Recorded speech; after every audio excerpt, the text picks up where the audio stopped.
좀 말씀을 드리면 일단은 우리가 월요일부터 금요일까지 하는데 이제 수학이 월요일이랑 금요일은 이제 수화를 진행하고요.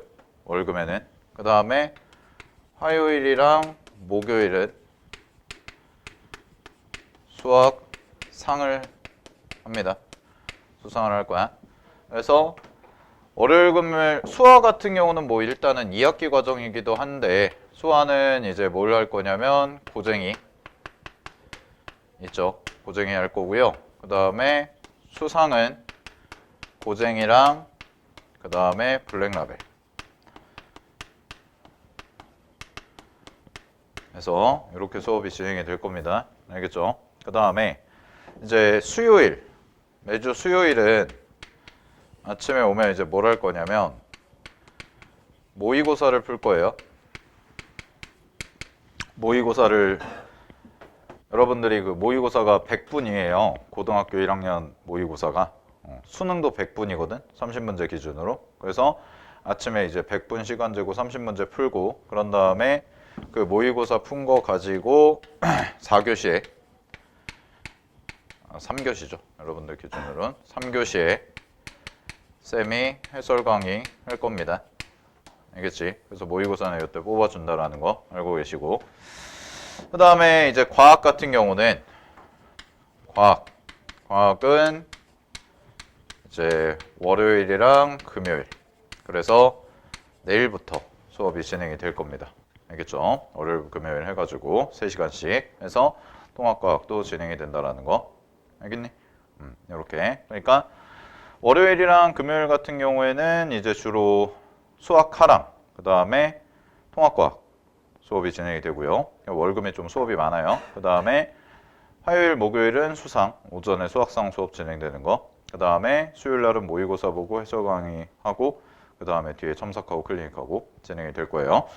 자, 그렇게 알고 계시면 되고 이제 수업 들어가기 전에 뭐 우리 같은 경우는 이제 뭐 수상을 처음부터 차근차근 이렇게 나가는 개념은 아니고 어느 정도 기본 유형이나 이런 것들은 학습이 되어 있다는 전제하에 이제 심화 문제를 어떤 식으로 접근을 해서 풀 거냐 이런 부분을 좀 연습을 많이 할 건데 여러분들 그 빨간 노트, 프리 노트랑 개념 정리 노트 드린 거 있죠? 그 부분. 그래서 앞에 부분은 개념 정리 노트라고 해서 수업 시간에 쌤이 개념 정리하는 것들 필기할 수 있게끔 되어 있고 그 다음에 뒤쪽에 보시면은 이제 한 페이지당 4칸씩 해가지고 이제 진행이 될 겁니다. 한 페이지에 4칸씩 해서 풀이를 적을 수 있는 그래서 그 풀이 노트나 개념 정리 노트도 쌤이 매일마다 검사를 할 겁니다. 제대로 정리가 잘 되어 있는지 그 다음에 풀이노트 같은 경우도 여러분들이 이제 뭐 서술형이 나오는 학교가 있고 서술형이 안 나오는 학교가 있어요. 그거는 학교마다 약간 특색에 따라 다른데 이제 서술형이 나오는 학교들 같은 경우에는 서술형은 이제 여러분들 중학교 때도 써보셔서 아시겠지만 이렇게 좀 뭐 줄을 예쁘게 막 글자를 예쁘게까지는 아니더라도 뭔가 논리적으로 수학이 논리적으로 된다라는 거 있으니까 여기 이제 보시면은 샘플 한 장씩 드릴 거거든. 샘플에서 뭐 이런 식으로 활용하셔라 라는 건데 샘플 한번 보시고 그런 다음에 여러분들 수업 시간에 들을 때 참고해서 들으시면 될 것 같아요. 네, 그래서 요거는 이따가 좀 나눠 드리도록 하고 자 그래서 이제 쌤이랑 이제 수업을 진행을 하는데 수상 같은 경우는 쌤이랑 이제 수상을 할 거야. 수상을 할 건데 어렵습니다. 수학상이 어렵고요. 양도 많고 그 다음에 여러분들이 가는 학교의 시험 난이도도 당연히 어려워요. 당연히 어렵기 때문에 일단은 기본적인 유형에 대한 학습이나 뭐 특정 단원들 봤을 때 뭐 예를 들어서 나는 곱셈공식이나 인수분해 이 정도는 뭐 기본적인 거는 다 잘하는데 근데 반대로 뭐 예를 들어서 2차 함수나 이런 쪽이 좀 기본이 약할 수도 있고 그런 부분은 이제 수업 외적으로 클리닉 시간이나 첨삭 시간에 쌤이 불러서 개별적으로 좀 과제를 내주고 체크를 할 거야. 알겠지? 개별적으로 과제를 내주고 체크할 거고, 그 다음에 교재 숙제에 대한 이제 오답 정리까지도 다 시킬 겁니다. 그래서 교재 숙제에 대해서 오답 정리를 시키는데, 뭐 오답 노트를 만드는 건 아니에요. 오답 노트를 만들면은 비효율적인 게 좀 있거든. 오답 노트를 하다 보면 비효율적인 게 있어서 그거를 이제 온라인 프로그램을 통해서 여러분들이 기록이 될 수 있게, 그러면은 니네가 굳이 그거를 오프라인 형태로 이렇게 노트로 막 예쁘게 만들지 않아도 온라인에 다 기록이 돼 있으니까 나중에 뭐 한 2주 정도 지났을 때 뭐 예를 들어서 재우라는 친구가 딱 봤더니 이 부분이 약하네가 한눈에 드러날 수 있는 거예요.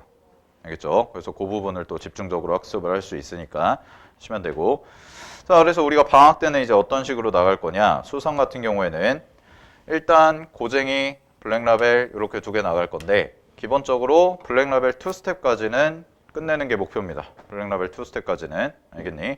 그런 다음에 나중에 이제 3월달, 2월 끝나고 나서 내신 대비 정규 수업 들어갔을 때는, 그때는 이제 뭘 할 거냐면, 자이스토리에 보시면은 이제 자이스토리 할 건데, 자이스토리에 보면 앞쪽 부분은 쉬워요. 자이스토리가 앞쪽 부분은 쉬운데, 이제 뒤쪽에 보시면은 1등급 고난도 스토리라고 해서 모의고사 킬러 문제들이 있거든.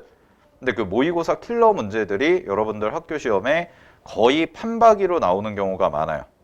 거의 판박이로 나오는 경우가 많기 때문에 그때는 이제 지금 시중에 나와 있는 교재보다는 이제 시중에 나와 있는 교재를 변형해서 학교 시험에서 출제가 되는 형태로, 알겠지? 학교 시험에서 출제가 되는 형태로 이제 우리가 공부를 할 건데, 일단 여러분들이 아직까지는 그 고1 수학 내신에 대해서 기본적인 감각이 없어서 어떤 식으로 이제 문제라는 것이 어떤 식으로 어렵게 나오나 이 부분에 대해서 조금 얘기를 하고 들어가면, 첫 번째는 내신 시험을 봤을 때 가장 어렵게 느끼는, 가장 어려움을 호소하는 부분이 뭐냐면, 어떻게 보면 내용적인 부분 이런 것보다 학교 시험을 봤을 때 가장 어려운 건 시간이 부족하다는 거예요. 자, 시간이 부족하다는 거. 이게 왜 그러냐면 보통 20문제에서 많게는 23문제 정도가 출제가 돼. 고등학교 내신은. 그러면은 20문제에서 23문제 정도가 출제가 되는데, 그 중에서 얘를 50분 안에 풀어내야 되니까 아무래도 시간적으로 좀 촉박하죠. 그냥 산술적으로 계산해 봐도 20문제를 푸는데 50분이야. 그럼 20문제 푸는데 50분이면 한 문제당 2분 30초 안에 풀어야 된다는 얘기거든. 알겠니? 근데 이제 문제 난이도가 그렇게 썩 쉽지는 않으니까 정말 빠르게 풀 수 있는 것도 있지만, 반대로 시간 투자가 분명히 들어갈 수밖에 없는 부분이 있단 말이야. 알겠니? 그래서 이 시간이 부족한 부분에 대해 제일 중요한데 어려움을 많이 호소해요. 근데 시간이 부족할 때는 우리가 가장 먼저 해주셔야 되는 게 뭐냐면, 빠르게 풀 수 있는 기본 문제. 그럼 여기서 말하는 기본 문제라는 거는 한 쌤 B단계 정도 수준 되는, 쌤 B단계 수준 정도 되는 문제들이 학교 시험에서는 이제 앞쪽에 좀 출제가 될 겁니다. 그 앞쪽에 출제가 되는 내용들을 가지고 여러분들이 빠르게 풀 수 있는. 그래서 그냥 이 유형은 기계적으로 좀 푸는 게 필요해요. 이거 보면 이렇게 풀어야 되고 이거 보면 이렇게 풀어야 되고 고민 없이. 알겠니? 뭔가 생각 없이 좀 기계적으로 푸는 훈련도 필요합니다. 근데 이 기본 문제에 대한 시간을 단축하는 건 결국은 뭐냐면 연습을 많이 할 수밖에 없어요. 이거에 대한 해결책은. 알겠나요? 이거는 연습을 많이 할 수밖에 없습니다. 되니? 그래서 기본적인 문제를 푸실 때는 좀 흔히 말하는 양치기가 좀 필요해요.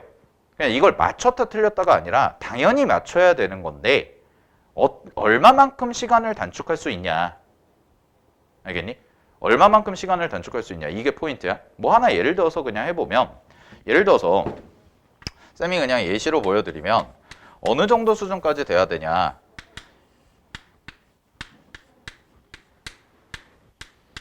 이런 식으로 돼 있잖아. 만약에 복소수 문제나 3차 방정식 문제에서 이런 식으로 이제 나오는 형태가 생길 거거든. 되니? 그러면 이런 식으로 나오는 형태가 생기면 얘는 z 세제곱하면 1이다. 이거를 외우고 있어야 돼요. 알겠나요? 이거 세제곱하면 1이거든. 외우고 있어야 돼. 알겠어? 그래야 시간 단축이 되는 거야.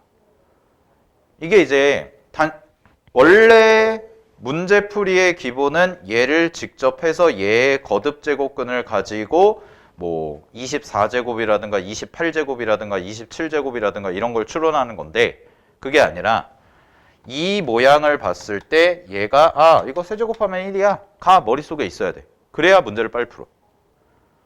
알겠니? 그러니까 이런 부분까지도 나중에 시험 대비 본격적으로 할 때 외웠는지를 점검을 할 거예요. 외웠는지. 알겠어? 그러니까 시간이 단축된다는 건 정말 타고난 계산력. 그러니까 머리가 정말 빨리 돌아가서 그냥 나는 문제 봐도 그냥 다 암산이 되고 계산이 겁나 빨라. 이런 게 아니라면 필수적으로 외워야 되는 것들, 시험에 자주 나오는 표현들, 시험에 자주 나오는 심지어 숫자들. 알겠니? 이런 부분까지도 머릿속에 암기가 되어 있어야 된다는 거예요. 알겠죠?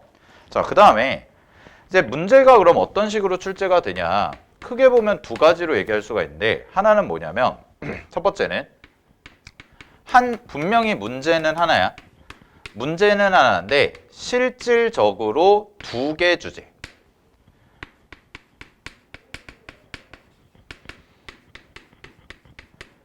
요 두 개 주제를 합쳐 넣은 형태의 유형이 있어요. 자, 이게 무슨 얘기냐면 뭐 그냥 쉬운 예로 들어줄게. 얘가 원래 문제집에서는 한 문제짜리, 얘가 원래 문제에서 한 문제짜리. 아주 어렵지는 않아. 근데 얘 푸는 거랑 얘 푸는 거랑 따로따로 계산을 해줘야 되는 거야. 그럼 따로따로 계산을 하는데 실질적인 학교 시험에서는 한 문제로 출제가 돼요. 그럼 쉽게 말하면 무슨 얘기냐? 원래는 문제집에서는 한 문제에 해당되는 건데 이거 두 개를 합쳐 가지고 문제를 한 문제로 출제를 하니까 실질적으로 여러분들은 두 문제를 푸는 거예요. 무슨 말인지 알겠어요? 시험지를 딱 봤는데 4번에 이런 문제가 있어. 보통 앞장에 이런 게 많거든. 4번이나 5번이나 이런 데서 두 가지 문제를 다 물어보는 거야. 근데 실질적으로 한 문제야. 눈에 보이는 거야. 알겠죠? 그러니까 이 생각을 가지셔야 돼. 우리 학교 시험이 20문제가 나와. 근데 난이도가 좀 어려운 시험이야. 그러면 실질적으로 여러분들이 푸는 문제는 거의 30문제 가까이 된다고 보시면 돼요. 그러니까 당연히 시간이 부족할 수밖에 없는 거야. 알겠니? 이게 이제 첫 번째 유형. 그 다음에 두 번째가 뭐냐? 두 번째는 총 세 가지가 있는데, 두 번째로 이제 어렵게 출제가 되는 건 모의고사에서 기출이 됐던 형태. 그래서 모의고사에서 기출이 됐던 형태를 가지고 학교 시험에서 그대로 변형해서 출제하는 거. 요렇게가 두 번째 유형. 가장 많은 유형이에요. 가장 많은 유형. 알겠니? 그래서 쌤이 내신 대비할 때 맨 마지막에 항상 모의고사 기출을 해설을 해주고 정리를 해주고 어떻게 하면 빨리 푸는 것까지를 해주는데, 여러분들이 나중에 풀어보시면 아시겠지만 실질적으로 모의고사 30번이죠. 모의고사 30번. 우리 이제 수요일마다 훈련하면서 알 거야. 모의고사 30번 문제는요, 제대로 풀면은 정말 시간이 오래 걸려요. 그러니까 기본적으로 한 문제를 10분 정도 잡아야 돼. 근데 모의고사는 가능하단 말이야. 왜냐? 모의고사는 30문제를 100분 안에 푸는 거야. 30문제를 100분 안에 푸는데 모든 문제를 다 3분 안에 풀진 않아요. 1번, 2번, 3번, 4번 예를 들어서 모의고사 시험지 봐본 사람은 아시겠지만 1번, 2번, 3번, 4번 맨 앞장에 4문제가 있거든. 그 맨 앞장의 4문제는 2분 30초 만에 풀어야 돼. 4문제를. 알겠니? 근데 그게 가능해. 눈으로도 풀리거든. 그러면 거기서 시간이 세이브 된 거를 가지고 제일 어려운 21번이나 30번이나 이런 거를 풀어주면 되는 거야. 알겠어? 근데 학교 시험은 그렇지 않아요. 학교 시험은 정해진 시간이 매우 짧기 때문에 이 모의고사 기출, 킬러 기출에 나왔던 거가 변형돼서 출제가 되면 걔를 정말 처음 본 상황에서 문제를 풀려고 하잖아? 절대로 시간 안에 못 풀어요. 아무리 수학 실력이 뛰어나도. 알겠나요? 그래서 머릿속에서 다 유형별로 정리가 되어 있을 때 기출이니까. 그 다음에 이제 맨 마지막 유형이 뭐냐? 맨 마지막이 학교에서 이제 선생님들이 만드는 자작문화. 이거는 사실 못 봤던 문양. 말 그대로 새로운 문제가 나올 가능성이 있거든. 새로운 문제가 나올 가능성이 있는데 쌤이 지금 얘기한 고난도 유형 첫 번째, 두 번째 여기까지는 여러분들이 충분히 연습으로 대비가 가능해요. 많이 연습하시면. 근데 얘 같은 경우는 사실 몰라요. 뭐가 나올지. 우리가 학교에서 출제하시는 선생님들의 머릿속을 들여다보는 게 아니니까. 그럼 이거는 이제 뭘로 해야 되냐? 얘는 기본적으로 수학을 문제를 풀어나가는 사고력, 그 다음에 문제 해결력, 뭐 추론력 이런 것들을 수학적인 내공을 쌓아야 되는 거야. 얘는. 알겠니? 그래서 여러분들이 이제 기본적인 내신 대비 연습을 하시면서 수학적인 사고력까지 내공을 기르시게 되면 이제 이런 문제를 풀 힘이 생긴다라는 거죠. 알겠나요?